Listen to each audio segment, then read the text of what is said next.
And what I've learned to realize over time is that jealousy can actually show you what you want to pursue. The Mercedes-Benz Interview Lounge.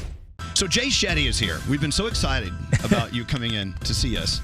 And when we said Jay Shetty was coming on the show, it was like an explosion. It showed up on the Richter scale. People were so excited. So not only are we going to talk to Jay about his thoughts in life, and of course what it's like being a monk, but also your new tea called Sama. We have to celebrate your new tea. Thank you. Well, Elvis, I'm so grateful to be here. Well, is my hot water in here? Yes, it's right I'm going to show you what I'm going to do with your tea, Jay. Are you a tea person? I am. Oh, wow. I love that. So in the Sama collection, we have Calm and Relax. Yes. We have Protect and Support. Yes. That's my favorite. We have Focus and Clarity. That's my wife's favorite. And we have Awaken and Energize. That is becoming my new favorite. So I'm thinking, I want to be all of these things. Yes. So I'm going to brew them all together. Oh, Lord. Wow, you're the first person to ever do this, including me and my wife have not done this experiment either. Oh, no. So I can't guarantee anything. This could be, I mean, I could start flying. So I'm going to put all these tea bags in here. You're going to feel all your emotions at the same time. I love how I'm going to be calm and relaxed and focused and clear and awake and energized, and I'm going to protect and support. So that tea is steeping as we speak. You're going to be the perfect human. And this is... Oh, no, I can't handle more of that. So let's go back to the book. Yes. Of course, Live Like a Monk. Because you were one. I did for 3 years. So did you go into being a monk because you wanted to study what it was like to write a book? No, not at all. Not at all. I became a monk because I thought I was going to do it for the rest of my life. And it all went back to when I met a monk when I was 18 years old. And all of a sudden, my role models went from being entrepreneurs and athletes and CEOs to being monks who'd given it all up. And that path became what I aspired to live. And so for me, it wasn't about, could I study this? Could I learn from this? And it was only until afterwards when I realized that there was so much science on monks' brains. And there were so many studies and experiments done on how monks lived that I wanted to share that. So this was more of a study of people who've done this for 40 to 50 years, as opposed to my mere 3-year experience. Well, Jay, a lot of people, I guess me included, at one point in my life, we feel like monks are guys living a very simple life, wearing brown robes and just kind of chanting. That's pretty much it. Yeah, yeah. There's a lot more to it, as Absolutely. as I learned in your book, which is one of my favorite reads. So, maybe someone's listening right now who's at that same point in their lives where you were. Was there a tipping point that made you say, "That's it, I'm done. I'm going to be a monk. See you later"? I mean, were you living some kind of life that you really, truly weren't feeling satisfied with? I think it was the opposite. I was really grateful to, be working hard. I had good immigrant parents who gave me great values. They made me work hard at school. I was doing exceptionally well.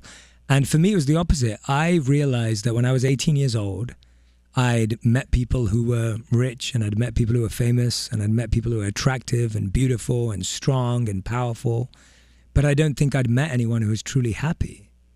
And so when I met the monks that I met, they were happy.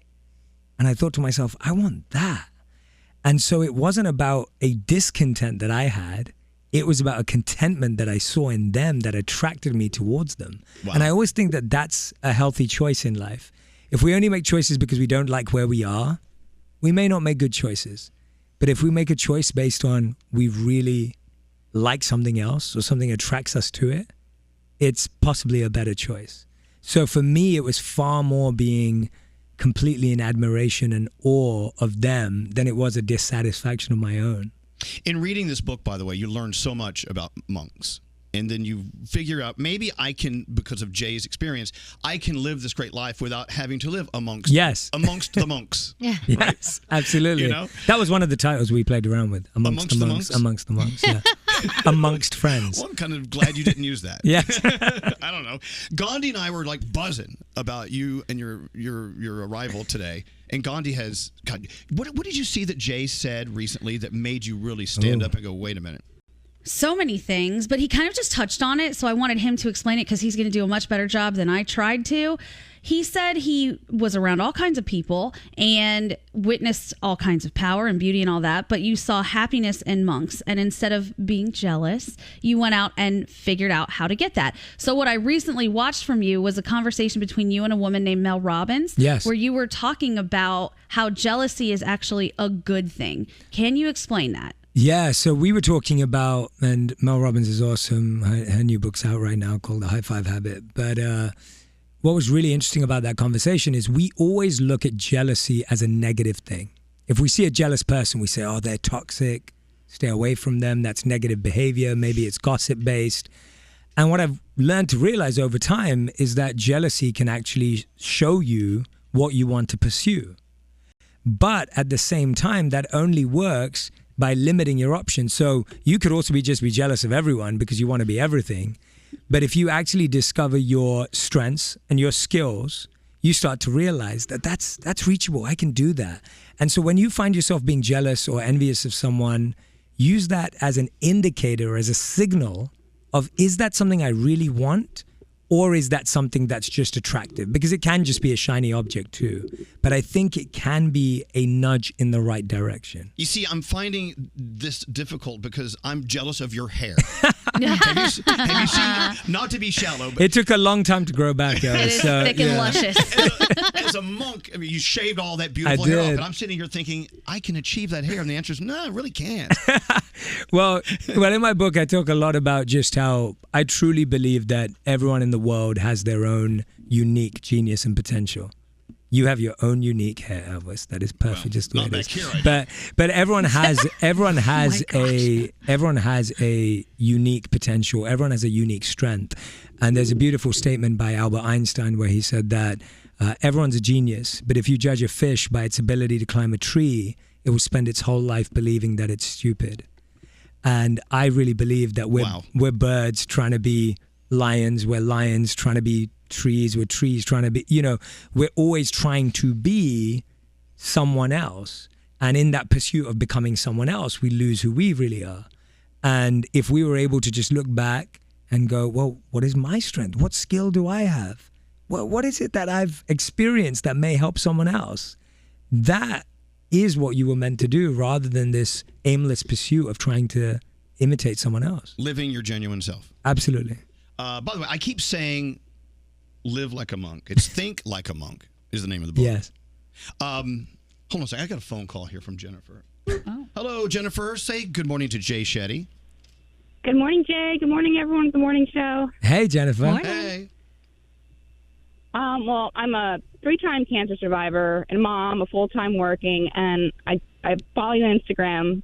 I love every post. Like, you make me find ways to be a better me, but in, like, a calm way, like, not where it's going to make me feel bad about myself. You make me, my struggles and everything I'm going through, but find a positive way to be better and to be better to people. And I love that about you. And then the ones with your wife, like, you guys are so funny. You crack me up. It's just, I love following you guys.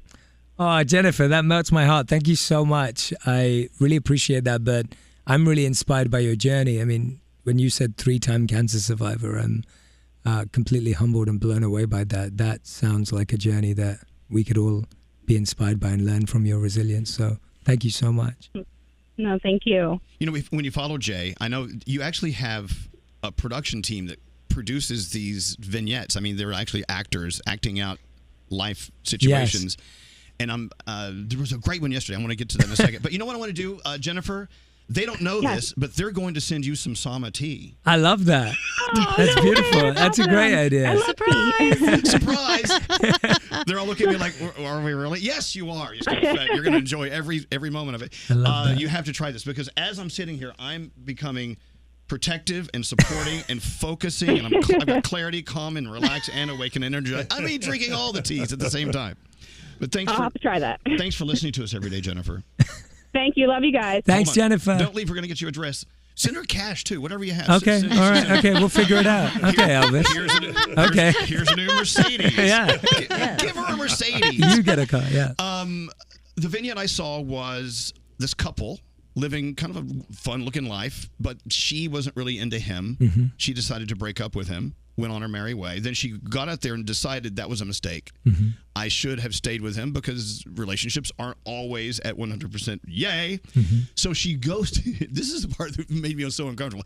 She rings his doorbell and he answers the door. He's like, what are you doing here? I made a mistake. I'm here to get back with you. At that point, I would have slammed, goodbye, click, No, actually, he just looked at her and said, yeah, it's over. And the lesson learned here was pay attention to what you have, right? Yeah. I think for me, story has always been a powerful way to communicate what we go through. And I hear so many stories, whether it's in the comment section on Instagram or Facebook or friends calling me up and asking me for insight and advice. And so for me, creating story to help share messages we need to learn, because story is something we all experience. Everyone in life has a unique story. Everyone's going through a unique path. And so if advice can be linked to entertainment, and I think that's truly where it came from. I really believe that stories draw us in. I've loved movies my whole life. And I always felt that if we could see short movies, or even if I think about this a lot, and I haven't vocalized this publicly, but I've been thinking a lot about how one of the things I'd love to do is help build educational community around some of our biggest TV shows. So when you look at a show like Ted Lasso, which I'm a huge fan of. Yes. And then best show ever. Yeah, Danielle. exactly. There we go. That got everyone excited. And then I go, well, what if me and Jason could sit down and help people learn some of these lessons so they could actually live them in their life? That's what we've been trying to do with my content and videos over the years. And to me, that's the part that I get fascinated about, is how do we take this forward and take this deeper, but in a fun, comedic way as well, but help people implement those lessons. I love that. By the way, we're talking to Jay Shetty. The book that we are all loving is Think Like a Monk. And it's interesting. Jay was telling me before the interview, it came out during the pandemic. So you never really got to meet people who were changed by your stories. And now you are. Well, Elvis, meeting you was a real gift and honor, because I started getting all these messages saying Elvis is talking about Think Like a Monk on his show. And I was like, no way. And so I was going on, and then we DM'd and I saw your tweets, and it's been wonderful to meet you and be here today, because that's exactly true. When the book came out, everything was virtual. So all my connection with my whole community that read the book was virtual. And so this is really special. Yeah, I bet it's great being out. And what did that text say, Nate? Do you ever, you can't read it out loud, but do you ever get mad and lose your... Yes. Okay. I definitely get frustrated and angry. I don't believe I ever anymore, knock on wood, lose my ish. Yeah. But yeah, I definitely get angry, or I can get into a bad mood, and hang out with us for an hour. Yeah. Oh yeah. Wait, if you have a disagreement with your wife, right? Yes. Oh, I was about to say that. Does she look at you and go, "Stop being so damn sensible about everything"?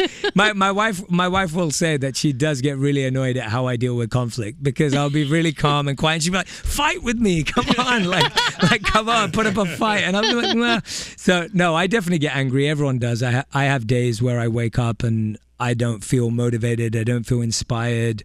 And I found that having a committed routine, having a dedicated morning routine is what shifts me out of that. When there's all this uncertainty around you, you need something that you can commit to in a certain way. So I have methods and practices to help me out, but I definitely feel all those things. Wow. Asking for a friend. What happens when you just start to slowly realize that you're in sort of a rut in life, where you just don't feel the propulsion you need to move on to bigger and better things, or just to continue and excel at what the universe has given you? How do you find motivation? How do you find motivation to turn the corner? Yeah. Asking for a friend.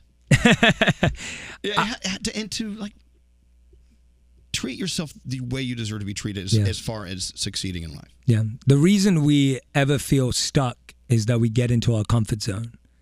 The idea of being stuck means you've lost movement, you've lost momentum, you've lost growth. And so the only way to shift back into that is to put yourself out of your comfort zone. And that could be as simple as I'm going to go on a walk every day, or it could be I'm about to go skydiving or go into a cold plunge, or I'm going to travel to a city or a country that I've never been to before, or I'm going to go and join a class or a workshop that I never dreamed would be interesting to me. And so the idea is that we need to step outside and do something that breaks that pattern, that breaks that cycle. I feel last week when on Monday, Instagram, WhatsApp, and Facebook weren't working, right, which was like for 6 hours, that was a moment that disrupted all of our autopilot patterns and cycles.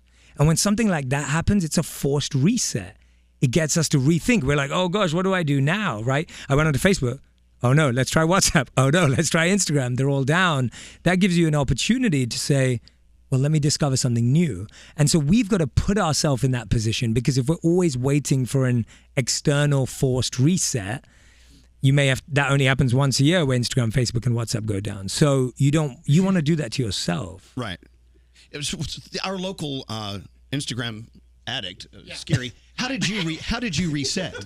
I actually ended up falling asleep because I had nothing else to do.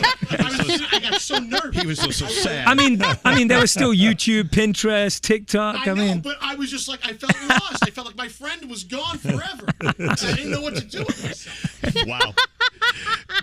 Gandhi, what's up? Yes.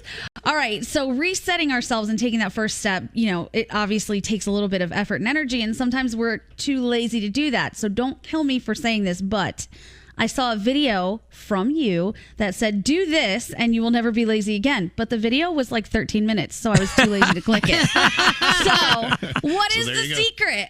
What do you do to never be lazy again? That is such a great question. So I don't think it's actually possible to never be lazy again. So I'm going against my own advice. But there is a way of knowing how to respond, and everyone's got to create a pattern of thought when they feel lazy. So when I feel lazy, and I definitely have moments where I feel lazy, I may need accountability or community. So there's 3 things you need to switch out of laziness. There are 3 things. And these are 3 things when you're struggling with something, you ask yourself, do I have these 3, or do I have 1 out of 3 or 2 out of 3? You need coaching, consistency, and community. 99% of people are trying to create a change in their life, but they don't have a coach. They don't have a mentor. Are you my coach? No. Well, you can have a coach through a book. You can have a coach through a podcast. You can be people's coaches because you're live on the radio every day. The idea being that, are you exposed to wisdom and inspiration and thought on a daily basis that's around the shift you want to make? If you're not hearing, reading, watching about the shift you want to make, it's not just miraculously going to happen. That's coaching, being exposed to the idea. Consistency, you need to be able to commit to something simple. The mistake we make is we try and change everything all at the same time. I'm going to change my diet, I'm going to change my workout, I'm going to change my sleep schedule. Just change one thing at a time in a really small way. And finally, community. If you pick a friend that you're going to go on that journey with, chances are you're more likely to break through it than if you go alone. And so next time you're stuck, ask yourself, which of the 3 do I not have? And go and find one of those. Wow. By the way, this is Jay Shetty. In case you're turning this on and going, whoa, what is this? This is nice. Of course, Think Like a Monk. Fabulous book. And in the book, I love how you tell us, don't be a monkey, be a monk. You got to leave your monkey traits behind and be more of a monk. Do you have some of those? Yeah. A versus B examples? So our monkey mind is, and we can all relate to this, everyone in the room, complaining. Yes, check. Yes. Check. Comparing. Check. Check. Yep. Criticizing? No. Check. Yes. Yeah. Check. Yeah. And then the monk mind is calm. Nope. Yep. Good. Okay. Composed. Nope. Nope. We could do better. And then cautious. So the monk mind is completely opposite. Collaborative. You also have the monkey mind is jumping from branch to branch. It's distracted from thought to thought to thought. You're focusing on one thing, disrupted in 2 seconds, you're on another thing. The monk mind is focused. It's absorbed. It's present. It's immersed. It's there. The monkey mind is physically present but mentally gone. The monk mind is physically present and mentally present and spiritually present. So you have these, and I like drawing that comparison because it's what we can relate to, and the recognition that there is another side. And working towards that is a lifelong pursuit, but it's a much more healthier and fun pursuit than it is to stay where we are. Going back to something you just said, Danielle and Gandhi and I earlier were talking about your philosophy on the multitasker versus just tackling one thing at a time and being just immersed in getting that complete. Yeah, so when I looked at the studies, this was fascinating to me. So the researchers say that only 2% of the world's population can multitask? Raise your hands if you believe you can multitask. I'm raising Me. two. Okay. I thought I could. So raising this is the funny thing that researchers also go on to say that when the 98% people hear that only 2% can, we all think we're in that 2%. So then we all defeat the math. And so, but the truth is that 98% of us can't. And the truth is that we all have to focus on something known as monotasking or single tasking. And everyone thinks that if I did single tasking or monotasking, my productivity would go down, my effectiveness would go down, my creativity would go down. But actually the studies show exactly the opposite. That if you only did one thing right now, one thing at a time, all of those would increase. I have a call for you. Let's do it. I'm multitasking. I'm Yeah, listening. I know. It's really funny because I have to keep an eye on Jay. Well, you're in that 2%, Elvis, but we all can't be that. That's the thing. I'm not saying I'm succeeding at all. I have to keep an eye on Jay. I have to keep an eye on the Zoom room to see if anyone wants to say something. I have to keep an eye on the phone. Yeah. I've got to drink my tea, which is making everything very clear. Let's go talk to Diana. Diana, say good morning to Jay Shetty. Good morning, Jay Shetty. How are you? Hey, Diana. So nice to meet you. You too. What's going on? So I have been a follower of Jay for I so long, but I had to text in because during the pandemic, during the lockdown, his live meditations were life-changing. I live in New York City, and I think, during those beginning stages, we had no idea what was going on. We were all so fearful, trying to work from home, trying to figure it out. And those meditations, they really helped me get through those first couple weeks of just unclear and uncertainty. So thank you. You're a gift to humanity. Oh, wow. Thank you so much. That's so sweet of you. And I'm so glad that you joined in, and, it was your commitment and the commitment of so many other thousands and hundreds of thousands of people that made me want to do those meditations. So thank you so much for joining. Diana, so many people are now finally coming out from under the rock and learning what meditation is all about and what it's not. And our very good friend Dan Harris used to be with ABC, wrote 10% Happier. Yes. And he got me to start meditating. I love that. That's awesome. But I'm still a mess. Yeah. but I'm a more organized mess. Hey, Yeah. Diana, thank you so much for your kind words. We appreciate you listening as well. Thank you all. No problem. Thank you. So what, you want him to, we can't meditate on the radio. People are driving to work, running off the road. No, don't do that. So calming, Elvis. I'm telling you. You do have a very I'm calming meditating voice. just listening to it. Well, then this is it. You know what?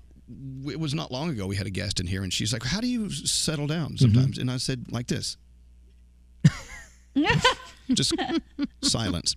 Silence is, in our business, silence is deadly because people turn you on and go, oh, there must be a problem. And they go somewhere else. Okay, well, we're losing business. Yeah, let's But not do that. The world of dead air is so important in our daily lives. Absolutely. Well, I was going to say, one of my friends that I'm here with told me to say hello to you. I've been with Joe Jonas this weekend and been out to see the boys at there. They're doing so well. And yeah, they're doing awesome. We just saw them last night. We got back at like 2-3 a.m. from Bristow Beach and Virginia Beach the night before, and it was just, it's been something that we've done. Like, we built a mini community during the pandemic online where we did meditation every single week together. And it was Joe's idea. He wanted his community to have that. And it just built the most powerful, meaningful relationships.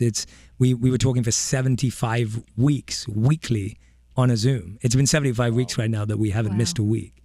And there's about 20 of us that get together every single week. And we meditate together. And it's built these deep bonds from people who've never even been in the same room together. Meditation is so important. Just understanding how it works is actually meditating. Just reading about meditating is it calms you down just to think about the possibilities. And then when you start to do it, as clunky as it may be in the beginning, that's fine. Yeah, Danielle, what's up? So I just want you to know I just ordered your book in hardcover on Amazon. Same day delivery, baby. Oh, I love it. Thank you. Today. Well, if it gets here, then I can write a little message for you. There you go. So, yeah. Danielle, you're going to love it. I can't wait. I'm so excited to read it. So you came out and grew your hair back from being amongst the monks. Yes. What do you miss? Are there things in the day-to-day life living with monks that really, truly you yearn to experience those things again? And you can't in civilian life or whatever this is. So this was the first year that I haven't been back in. I used to go every year. Ever since I've left, I've gone back every year for around 3 weeks to live with the monks because there's so many things that I miss. And one of the things that I do miss is getting to wake up every day and knowing exactly what you're going to wear. Like, you don't have to think about it. Right. You don't have to think about it. It's so easy. You put it on. You don't have to do your hair. I miss having to not do my hair sometimes as well. But in all honesty, the thing that I genuinely do miss the most is being in a community where the only thought is, how can I serve more? And to be around a group of people where that's their focus, that's their priority, is how can I serve more? How can I be of more service? I think the contagious effect of that is so visceral and powerful that I yearn to always feel that experience, because it's incredible being around people who want nothing from you. It's a fascinating feeling because most of us never get to feel that. But to be around people who truly want nothing from you and just want to give, it's the most magical feeling in the world. And God, I can't imagine what that's like. I work with these blood suckers every day. I'm kidding. But you know, it's an interesting life lesson that could be something worth looking at is, number one, being very aware of what's going on around you and with your friends and with your surroundings and this and that. And then with that, you can decide on how to be of service. Yes. So that's my prayer for everyone listening to our show. Number one, be aware of what's going on. And when you can identify people that need for you to be there for them, be of service. Yeah. I love that. I may cry. But this has been awesome spending time with you. It's been so good, Elvis. First of many, this has been so much fun. And Danielle, I can't wait till you read Think Like a Mom. I know, I'm very excited. Can I go back to Ted Lasso for 1 minute? Yes, please. Okay. Please do. So now Roy Kent is my favorite. I love him.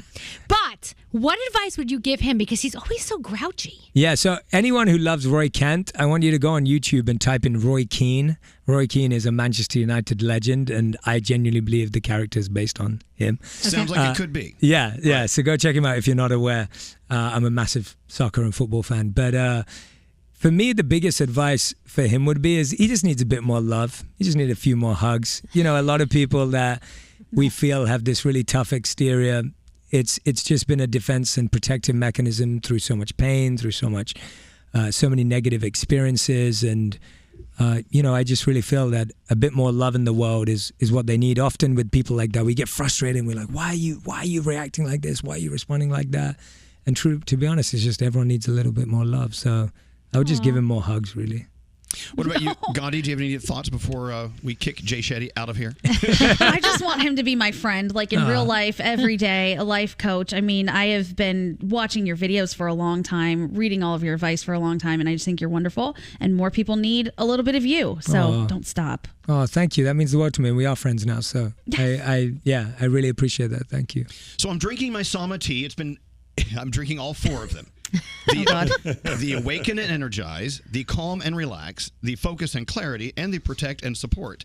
And I'm feeling. Are you feeling any one more than the other? I'm feeling a lot of clarity.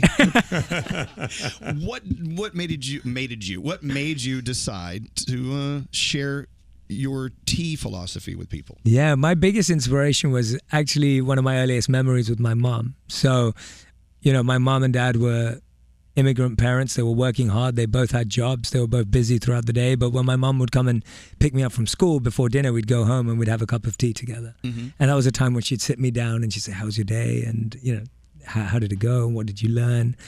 And because my parents didn't have a lot of time growing up, but when my mom had tea with me, I always felt her presence. I always felt her energy. Wow. And so I wanted to share that experience with other people. And when I was encouraging people to be more mindful and be more present, I wanted people to have that in a very physical, tangible way. And what I love about tea is you can be present with the colors, the sights. You can be present with the scent. You can inhale, and that will be the best breath you ever take because you get this beautiful scent with it. And then you also get this stillness when you drink it because you can't drink tea fast. We're usually, stuffing food down our mouth, drinking really quickly. Tea forces you to be slower and still. And so I thought, what better way than to introduce mindfulness and meditation into people's lives than with the moment of presence with tea. And that's what I used to feel with my mom. So I'm hoping that lots more people will have vulnerable, open conversations over tea, that they'll have connected community over tea. I just think that tea brings about so many positive benefits beyond just what's in them. Well, I'll tell you now, if you mix all 4 together, there is some sort of hallucinogenic thing going on.